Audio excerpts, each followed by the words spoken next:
Hello, y'all. Good morning. It's 4 in the morning. Um,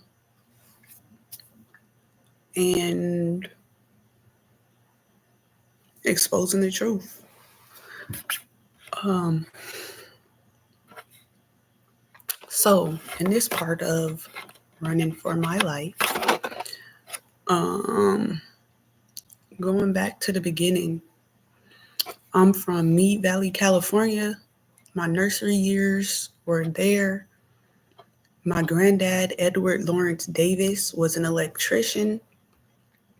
He was a World War II vet, and he worked for the government, CIA, selling drugs, crack cocaine throughout the prominent black community from Marietta to deep into Los Angeles. He he didn't tell us he was selling drugs, but he told us, that he was the first electrician from Marietta, California, to deep into LA. And what I know now, um, about him being a drug dealer and pimp and selling, drugs. So that's that part I put together. When he's going out to go, do people's electric, he also slinging the drugs. Also, um, and then my mom used to tell me when she was little. My mom always had this strong dislike, distrust for men, and she used to always tell me to stay away from men. Um, and she used to tell me about her life and see how she didn't understand um, her dad's friend, Eddie Kinney, used to come in and rape her and her sister in the bed with her mom. And she'd always be mad because she didn't understand why her mom wouldn't fight back. She would say that her mom wouldn't move. She would just lay there. I didn't put together until I was an adult that her mom was drugged. Because looking back at my life, when my mom was drugged, um, and then piecing together more that we were living on my granddad's friend's farm, and then we moved again to another one of his friend's farm. But the way it was done, because CPS was involved, I always cut out the white people in my life because they're in the background, thought they didn't matter. They was the ones orchestrated it. When we were little, white people used to come on the land. What I remember, and it's like they're trying to put it on Diddy, but no, we would be having big barbecues, right? The men would get out there, kill the animal, whatever, and we have these big barbecues. It always stink really bad to me though. I would always be on the side. I couldn't eat none of the food. I always had to have my own special food made. That was probably because the Most High didn't want me to be there. And it wasn't like nothing special. I probably just had like beans and hot dogs because I wouldn't eat everything that was made because it stank. Like, I don't know, like like I was about to pass out. It was a spiritual thing the Most High had for me not to partake with that. Um, it smelled, it smelled like fish. It smelled like raw fish, and I hate fish. Um, I don't hate it. I just don't eat it. Um,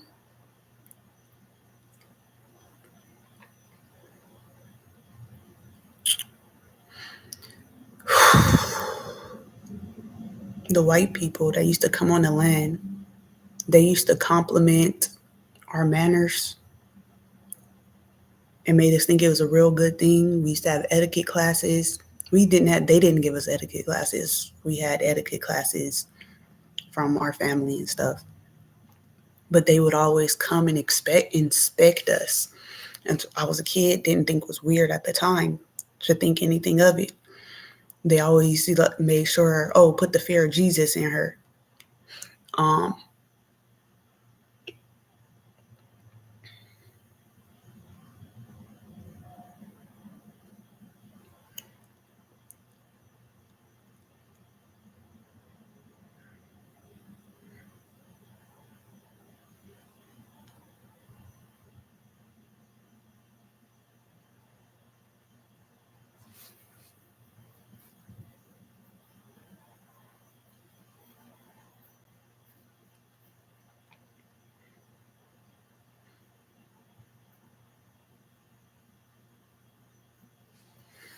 Um, we lived in Mead Valley, California, by the orange groves when they were still there before the government burnt them down because we weren't going to the supermarkets and buying it from them. Why would we? Why would we go to the supermarket and get it from them when it's right down the street, my nigga? Um, when we were in school, because we had a farm, our teachers would tell us stuff like, like it's nasty or it's, evil to kill and eat your pets. You're supposed to get food from the supermarket. They got the kids in the mindset. They got the kids in the mindset. And this is my life and what happened to me and how I know because Hillary Clinton got involved. Aside from that, I would just think it's white people, right? I would just think it's white people. But now, because she got involved, I know how high up it goes. The police, they used to come on the land that I used to think was my mom's friend. These two white police officers on bikes. So, what I put together now as an adult, one day we came home from school and we just was not living at my granddad's anymore. We were living on another property, James Schultz property. There were multiple other families on the land. Um, Me, my mom, and my sisters were being drugged and raped there.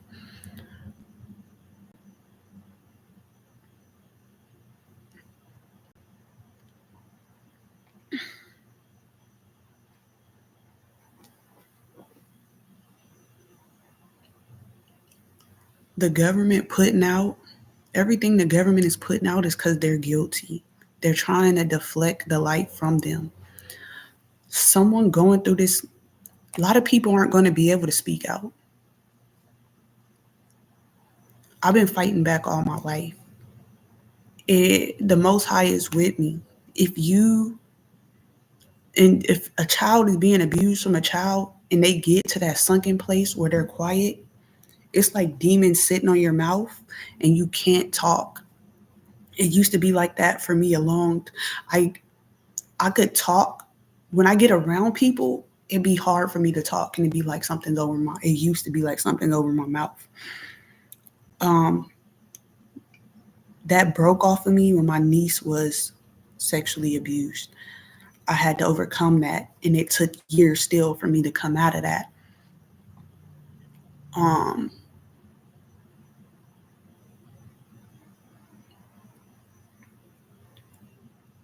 the James Schultz property. What the James Schultz property? That's when I made my first friend, and my dad got out of jail. My dad was indigenous. They used to drug him up and rape him, and he'd just be crying. He was not a fighter. They were just trying to get rid of the indigenous people of the land. And then he just became a real bad drug addict. Um, the bad part was he became a pedophile sex offender because of him getting raped and abused his whole life, which they tried to do to me. When I was little, they started telling me, "Oh, you're going to grow up to be a rapist." That's what I was always told because I was being isolated, raped, and abused, and intentionally for the hopes that I would turn out to be a rapist, only left around children and animals. But that's when the Most High saved me in that. That was my escape. Um, like as an adult, realizing that that's all that I was left around, and being told that by CPS, police, family members, and now seeing what they did to Diddy, that's what they tried to do to me. The only reason why I can speak is because the children that talk to me. Um,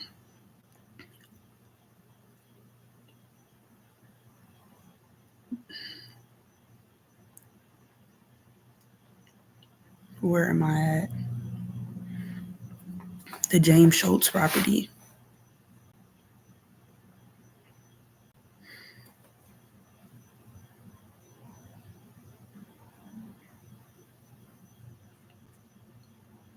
We got my dad kidnapped us and took us to Banning, California, and that's where we got connected with the social worker that was friends with the Clintons.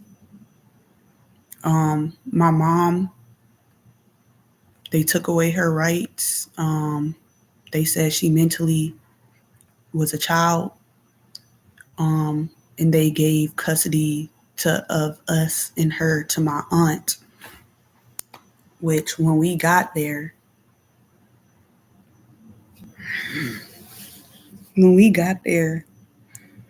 my aunt and her husband were raping us, and they paired us up with our cousins, and they told us that that was what we were supposed to be doing.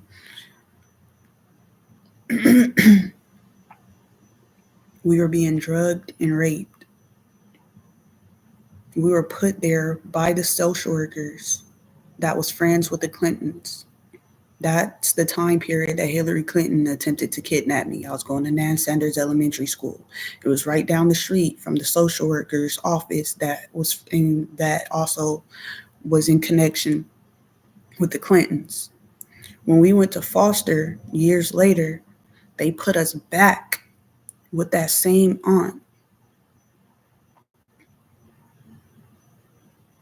While we were in foster, and I did skip some, when we were in foster, my 9-year-old foster brother told me if I did not have sex with him, that he was going to lie and tell his mom that I tried to have sex with him. If he was older than me, he probably would have raped me. But that's when I got the courage. I was scared, but I got the courage to call his bluff because little nigga was shorter than me. I was 11, about to be 12, and he came up like yay high. So I called his bluff, and I didn't know what was going to happen if he lied and said I did that. But then he never did.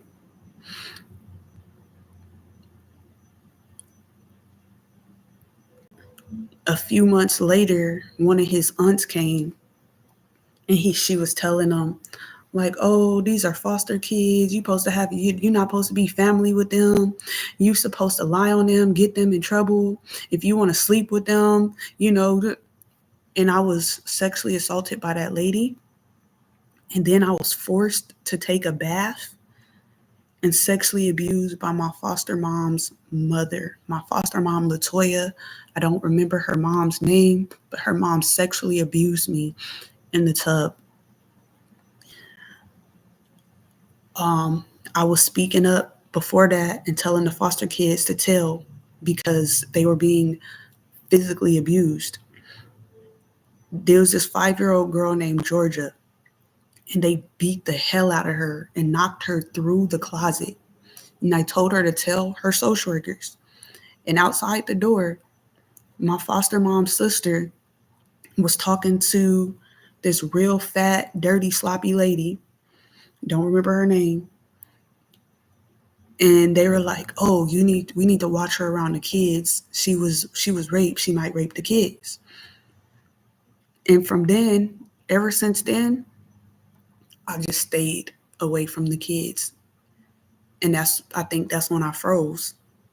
I think that's when I froze.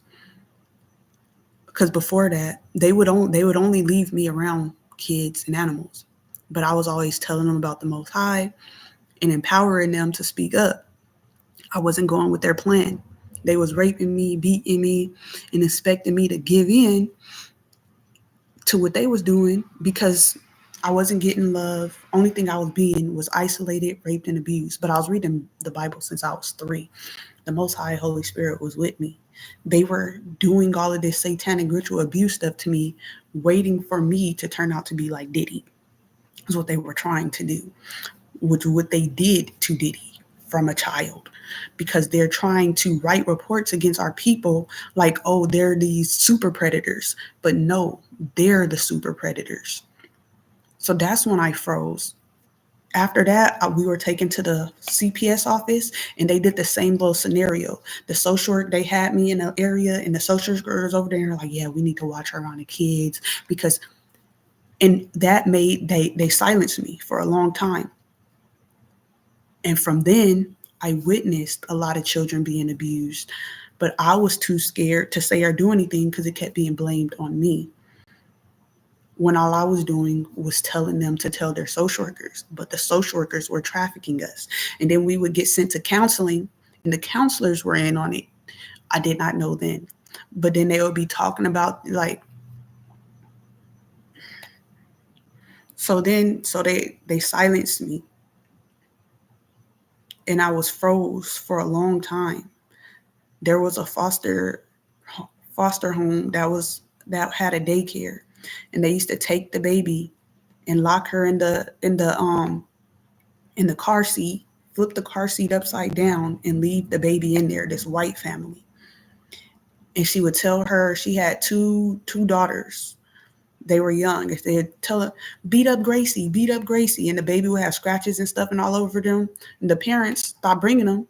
But I'm pretty sure they thought it was me because it's white family, and then they got a black foster child. They just stopped bringing their child. The lady, the white lady, was abusing the fuck out of them children. They had silenced me at that point. I had kept speaking up, telling, reporting it. Every time I do, I get moved to foster home. They put me in the special ed class with the hard head. They sold porn to a sixth grade class of special ed students. Um, Mr. Aguilera, who was followed me from every school I went to that point. Before I got taken to foster care, he was in Mead Valley, and I was in his class. There were multiple teachers and social workers that followed me when I got put in the foster care to different schools.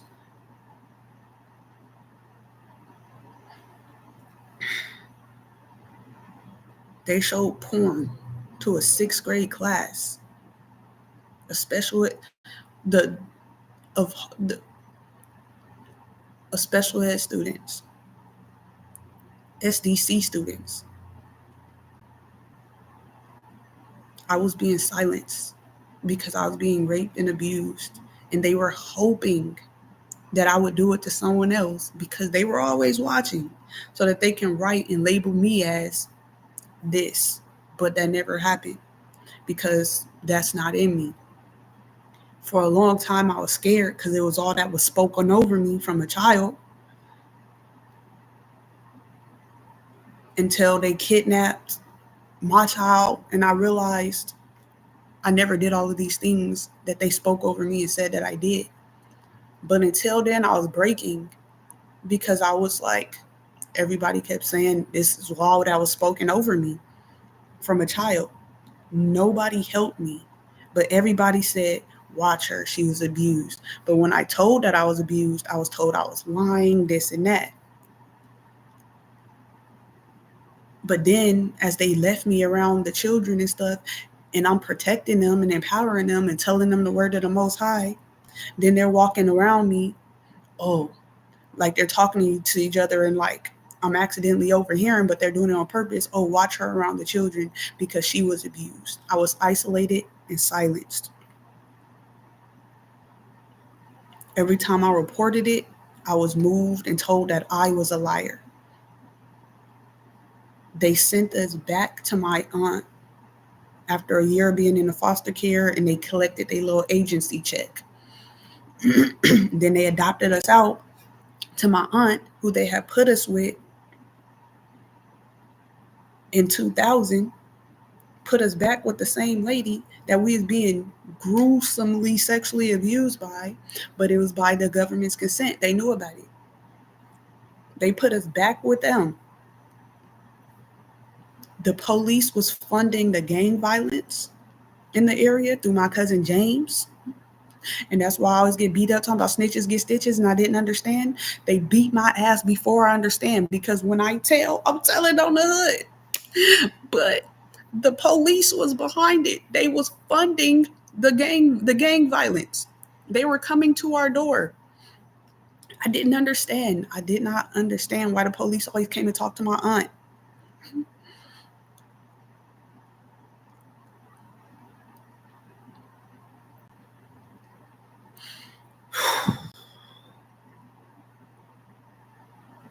We got adopted by my aunt, and the abuse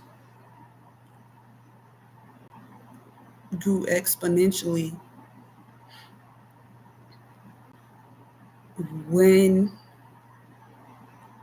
we it came a time reported it to the police. I didn't. I told. I used to hang out with my pastor's daughter, and she was like this gamer, and I forgot that she was actually a 25-year-old lady, cause she dressed like the kids. And I told her what was going on, and at the end of that, they did a whole investigation, and I was like, shit, forgot she was grown. Forgot she was grown. She told her to keep it a secret, and she told, you know, she was an adult. She was an adult. So she reported it. But her mom didn't believe me. Her mom told me to my face that I was lying. Her mom was a pastor. Um, they did do an investigation. Police, I don't know who called the police, but we ended up getting taken to safe house. When we got taken to safe house, like it was kind of like a setup. They were trying to see if like we were fast or whatever. They were trying to set us up like I don't fuck with the boys. When it's time, when we have community time, yeah, didn't do anything weird. But it was clear that they were trying to set up, like they were always trying to set us up into like to think that we were just gonna go and have sex or whatever. I hated sex. My first I don't know if I hate sex, but I'm indifferent to sex. Um, and that's only been since last year that I've grown from not hating sex. One of my first memories is being in the bed with my granddad and two women. Um, hated sex because I was being raped my entire life and being told that it was my fault and that I imagined it and that I'm an unruly spoiled child. Because unlike a whole bunch of other people, I used to rip 20s as a child because I wasn't about to give in to this shit. They were raping me. And people mad like, you was ripping my bitch.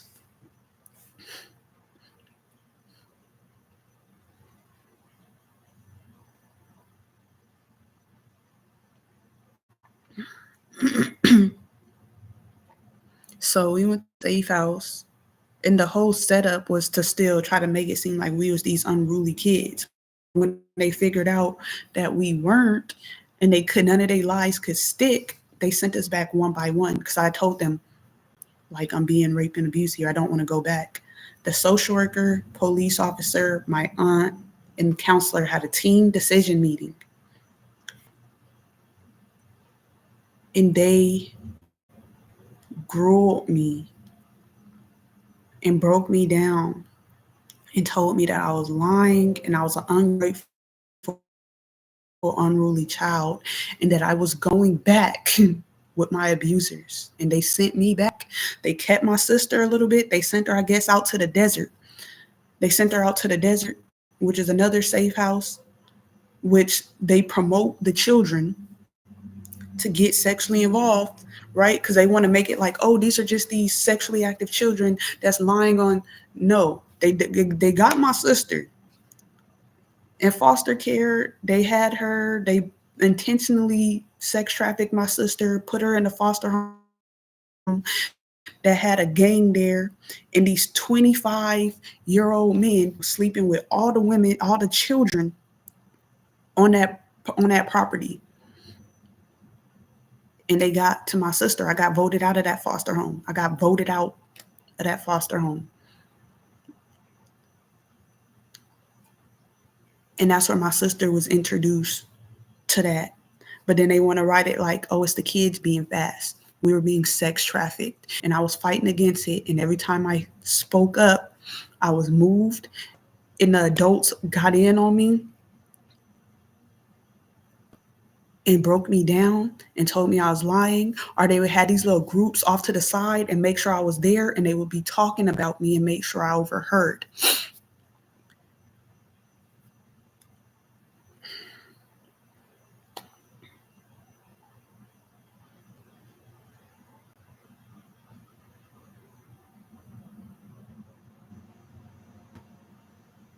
Safe house. I got sent back to my aunt's house. I was trying to emancipate. They wouldn't let me. I think I was 17. I was 17. Um, they sent me back. I got jumped and beat unconscious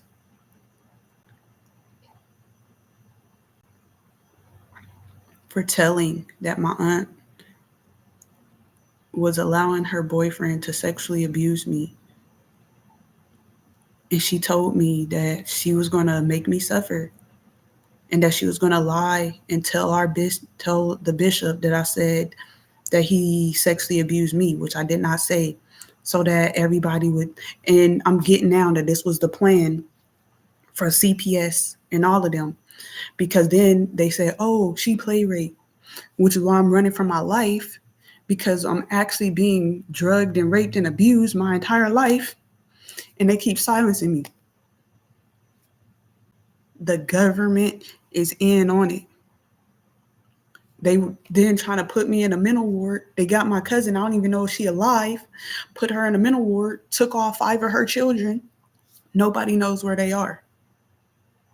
What would you do if you were being sexually abused your entire life, and that the government is isolating you, trying to make it seem like you're crazy, kidnaps your child, knowing that you were raped and abused in front of your mother raped and abused in front of you, and then they broke in and sexually assaulted and physically assaulted you in front of your daughter.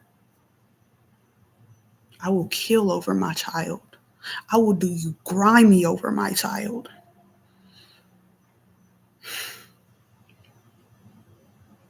I don't know what more to say.